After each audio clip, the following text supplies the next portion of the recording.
안녕하세요. 사운드머니입니다. 최근에 좀 굉장히 많은 사건 사고가 있는 것 같네요.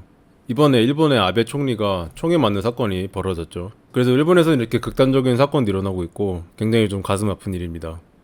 근데 아마 이런 일들이 팬데믹 이후에 어떤 경제적인 어떤 그런 상황 때문에 이런 게 더 가속화되지 않나? 저는 그렇게 생각을 하고 있고요. 앞으로 전 세계적으로 이런 혼란들은 계속되지 않을까 이렇게 생각하고 있습니다. 스리랑카에서도 지금 혁명이 일어나서 지금 사람들이 지금 대통령 집에 쳐들어갔다고 하네요. 그래서 이렇게 사람들이 점거하고 있는 상태이고, 그래서 스리랑카도 지금 경제난 때문에 굉장히 사람들이 화가 나 있고 혼란이 가중된 상태입니다. 미국에서도 7월 4일날 독립기념일날에 어떤 사람이 그냥 무차별적으로 대중들한테 총을 난사한 사건이 있었는데요. 이것 때문에 또 이제 미디어가 시끄러웠던 것 같고, 그리고 사람들이 좀 굉장히 난폭해지는 것 같은데, 이건 좀 작은 뉴스긴 한데, 감자튀김 집에서 소스를 안 줬다고 손님들이 가게를 완전히 때려 부수는 그런 뉴스입니다. 거의 3천만 원의 피해를 봤다고 하네요. 이 가게에서. 손님이 감자튀김을 사는데 소스를 공짜로 안 주고 1달러 75센트를 지불을 해야 되는 상황이라서 이거에 대해서 화가 나서 점원들에게 물건을 던지고 가게를 다 때려 부수는 그런 상황이 벌어지기도 했습니다. 사람들이 약간 뭔가 좀 사회적으로 뭔가 잘못돼 가고 있는 느낌이 살짝 들기도 하고요. 근데 뉴욕 소식인데 아마 뉴욕이나 캘리포니아 같은 지역이 이런 게 많은 것 같아요. 남부 같은 경우는 법이 달라서 잘못하면 진짜 총 맞을 수 있기 때문에 조심을 해야 되고요. 아무튼 점점 이렇게 뉴욕과 캘리포니아 혼란스러운 도시가 되어가고 있습니다. 캘리포니아 같은 경우에는 물건을 훔치는데 한 950달러 미만이면은 그게 구속이 안 되나 봐요. 950달러 미만의 범죄는 도나는 약간 묻어주는 약간 그런 느낌인 것 같아요. 근데 진짜 가게에서 이게 훔쳐가는 사람들이 있는데 되게 빠르고, 이게 점원들도 어떻게 할 수가 없다고 하더라고요. 점원들도 그걸 그냥 보고만 있더라고요. 이거를 방어 차원에서 어떻게 할 수 있는 일이 아니라서, 그리고 또 이걸 제재하다가 더 큰 일이 일어날 수 있기 때문에 요즘은 아예 그냥 작은 도난 같은 거는 그냥 봐주는 약간 그런 게 있는 것 같습니다. 근데 사회가 점점 이렇게 무질서하게 돼가는 게 느껴집니다. 그리고 요즘엔 상점에 가면 이런저런 없었던 무장 시큐리티 가드들, 무장한 경호원들이 있더라고요, 상점 안에. 그러니까 약간 무섭게 생긴 사람들이 이렇게 상점 안에서 이렇게 돌아다니고, 점점 뭔가 사회가 혼란에 빠지고 있는 그런 느낌이 아닌가 그런 생각이 듭니다. 그리고 2년 전 이제 2020년에는 크게 시위와 폭동이 있었죠, 미국에서. 그래서 경찰차도 불타고, 그리고 이제 팬데믹과 머니 프린팅의 결과로 인해서 이렇게 텐트도 많이 생기게 됐죠. 시간이 지날수록 텐트촌들이 굉장히 많아져가지고 사람들은 점점 가난해지고 있고 집을 잃고 있다, 이런 상황을 알 수 있습니다. 그래서 현재 상황을 보면 미국 달러가 좀 강세에 있잖아요. 그래서 앞으로 좀 많은 나라들이 힘들어지지 않을까. 일본 중앙은행 같은 경우는 거의 제로 금리이고, 연준은 금리를 올리고 돈 뿌리기를 좀 자제하는 상황인데, 일본 중앙은행은 현재도 계속 돈을 열심히 뿌리고 있는 중이라고 합니다. 일본도 계속 좀 나빠질 것 같고, 그리고 2년 전에 팬데믹 때문에 시작된 그런 것들이 백성 가두기, 그리고 비즈니스를 없애고 직업을 없애기, 그리고 돈 뿌리기, 이에 따라서 오는 금융시장 호황, 이런 것을 종합해 보면 이런 것의 결과가 좋을 리가 절대 없다, 이런 생각이 듭니다. 개인으로서는 경제적인 이유 때문에 스트레스가 더욱더 가중될 것이고, 그리고 이런 돈 뿌리기 때문에 빈부격차가 극대화가 된다, 그리고 사회적 혼란이 온다, 이런 상황이 지금 벌어지고 있는 것 같고, 미국도 이제 계속 터지고 있는데 미국이 더 터지기 전에 다른 약한 나라들부터 점점 더 어려워지지 않을까, 큰 일들이 먼저 터지지 않을까. 저는 한국도 좀 위험할 수 있다고 생각을 하는데, 일단 한국은 위쪽 동네에 좀 적군이 있잖아요. 한국은 아직 휴전국이잖아요. 그래서 그 위쪽에 방어해야 될 적군도 있고, 제가 예전에 한국 뉴스 봤을 때 GP를 철거하고 막 이런 게 폭파하는 게 나오더라고요, 뉴스에서. 이때 좀 약간 이거 왜 이러지? 좀 이런 생각이 들었고, 러시아가 우크라이나를 침공했을 때도 러시아가 진짜로 우크라이나를 침공할 것이다라고 생각한 사람 별로 없었는데 진짜 실제로 일어난 일이고, 언제나 이런 지정학적인 위기나 정치적인 위기 상황은 염두를 해야 될 것 같습니다. 제 생각에는 한국에는 미군도 있고, 미국에서 한국에 투자하는 돈도 굉장히 많기 때문에 한국을 공격한다는 것은 사실상 미국을 공격하는 것과 같다, 이런 생각을 해서 저는 어떤 극한 상황이 발생할 일이 전혀 없다고 생각하거든요. 전혀 없다고 생각하지만, 근데 이제 한국 원화 그리고 부동산 맥시멀리스트 분들이 있잖아요. 그래서 한국 원화와 이제 한국 부동산을 고집하시는 분들이 있는데, 제 생각엔 이런 몰빵 투자는 좀 엄청난 리스크가 아닌가 생각을 합니다. 그래서 원화만 고집하는 분들을 좀 생각해 보면, 달러 같은 경우는 그나마 전 세계 사람들이 좋아하고 인정해 주지만 한국 밖에 나가면 원화는 아무도 알아주지 않는다, 이것을 명심해야 되지 않나 생각하고요. 그래서 원화는 우리나라 밈 코인이다, 좀 이런 생각이 들고, 그리고 전 세계적인 역사를 보면 근데 머니 프린팅은 늘 혁명과 전쟁으로 끝나잖아요.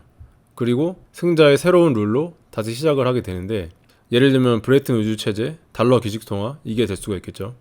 근데 이제 현재 지금 달러가 기축 통화인 상태에서 이제는 러시아가 달러를 버리려고 한다, 이런 조짐이 보이고, 그래서 현재 시스템이 바뀌기 직전인가, 좀 이런 생각이 듭니다. 그래서 지금 우리가 굉장히 큰 변환점에 있지 않나, 이런 생각을 하게 됩니다. 그리고 우리나라 부동산 맥시멀리스트님들의 부동산의 단점을 좀 생각해보면, 부동산 같은 경우는 혁명이 일어났는데 운 없게도 그 혁명의 장소에 부동산을 갖고 있으면 다 잃을 수도 있는 거죠. 그래서 부의 이전이 이렇게 일어날 수 있다.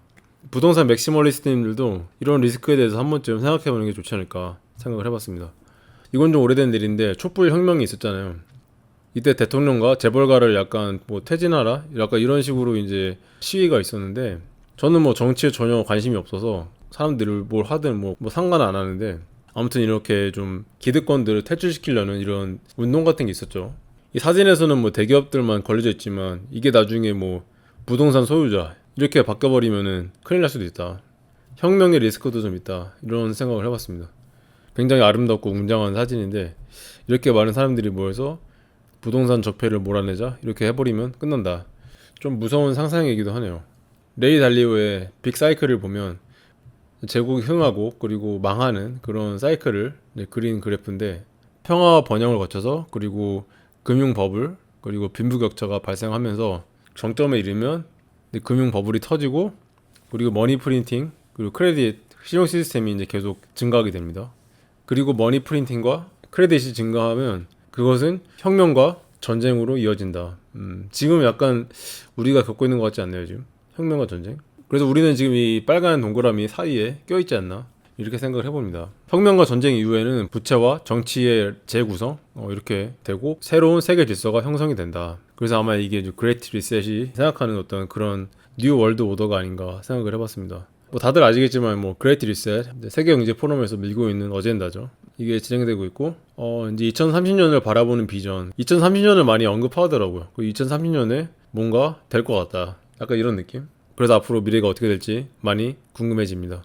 그래서 제 생각에는 한국 원화와 부동산 맥시멀리즘은 좀 힘들지 않나, 좀 그런 생각을 해보고요. 그래서 아마도 분산을 좀 고려하는 게 낫지 않을까. 분산 투자, 예를 들면 뭐 비트코인, 금, 달러 현금, 그리고 미국 주식 같은 것들, 이런 것들이 분산 투자의 대상이 될 수가 있겠죠.